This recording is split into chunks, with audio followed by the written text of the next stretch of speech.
Bonjour Rav, Shalom Tzadik. on nous a posé la question, si je n'ai pas de relation avec ma future femme avant mariage, comment pourrais-je savoir si elle me convient de manière intime? Cette question a été posée par toute la jeunesse, par le monde moderne, aujourd'hui, d'avoir des relations, chose qui est strictement interdite dans le judaïsme. D'être shomer negia, c'est une des choses d'ailleurs sur lesquelles je pense qu'on devrait le plus parler et faire teshuva.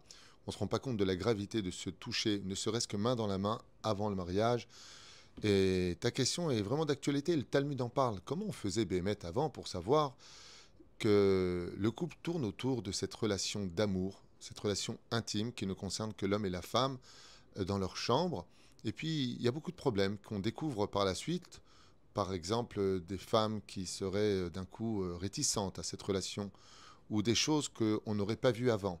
Ou alors, Birklal, qu'elle viendrait même à nous repousser, ou que l'homme ne serait pas à la hauteur des attentes d'une femme, car il ne faut pas oublier que dans le judaïsme, nous avons deux mitzvot dans le mariage, Piria Verevia ve mitzvat Ona. Il y a une mitzvah aussi d'avoir simplement des enfants, mais de donner du plaisir à son épouse, qui d'ailleurs va créer l'essence même du couple. Quand tout va bien, disait le Stapler dans le couple, dans le lit, tout va bien dans le couple en général. C'est très important d'avoir des relations saines et des relations qui mènent le couple à vivre quelque chose que seuls eux peuvent vivre. Alors le Talmud nous dit qu'une fois qu'on avait fait un shidur, c'est-à-dire ces premières rencontres que nous avions à faire, donc à poser des questions qui restent très cérébrales, très techniques au niveau de comment tu vois l'éducation de nos enfants, comment est-ce que tu vois la vie, pour qu'on soit plus ou moins sur le même diapason, pour qu'on ait la même voix, la même façon de penser, et non pas des conflits à tout va pour l'éducation des enfants et puis en même temps pour notre judaïsme, pour notre façon de mener à bien notre histoire d'amour,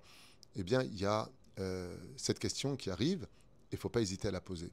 Moi, je fais partie malheureusement de peu de gens qui retirent un peu les tabous dans ce domaine et qui, ouvertement, comme d'ailleurs m'avait dit mon rave, il faut même, excusez-moi, je vais certainement choquer des gens, mais mon rave m'avait expliqué qu'avant de se marier, il a demandé à sa femme de faire une prise de sang pour voir si elle pouvait avoir des enfants. Lui a fait une prise de sang pour savoir si il pouvait avoir des enfants.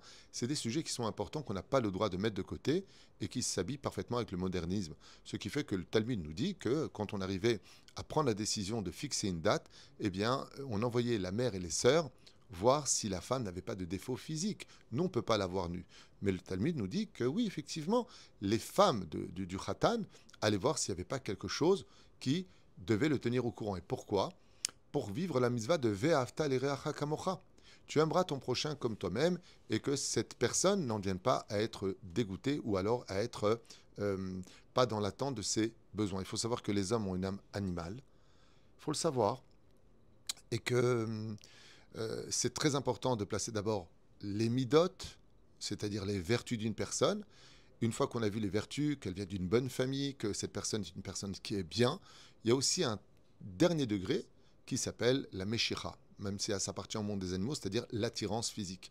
Et je peux te dire que je connais beaucoup de couples qui n'ont pas d'attirance physique parce que la personne s'est laissée aller, par exemple, ou qu'elle ne se lave pas, ou que, excuse-moi pour l'employer, mais elle n'a pas les formes escomptées pour que l'autre puisse être dans l'attente de ce moment si précieux et important dans le couple.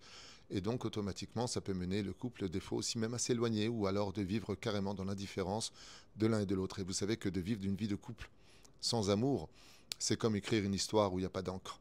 Donc, c'est très important, Bezrat Hashem, de se tenir au courant et puis après, de ne pas attendre tout sur un plateau, d'épanouir l'un et l'autre, d'agir en conséquence pour que Bezrat Hashem, tout aille bien. Mais il y a des cas où il peut y avoir un suivi obligatoire, thérapeutique et psychologique.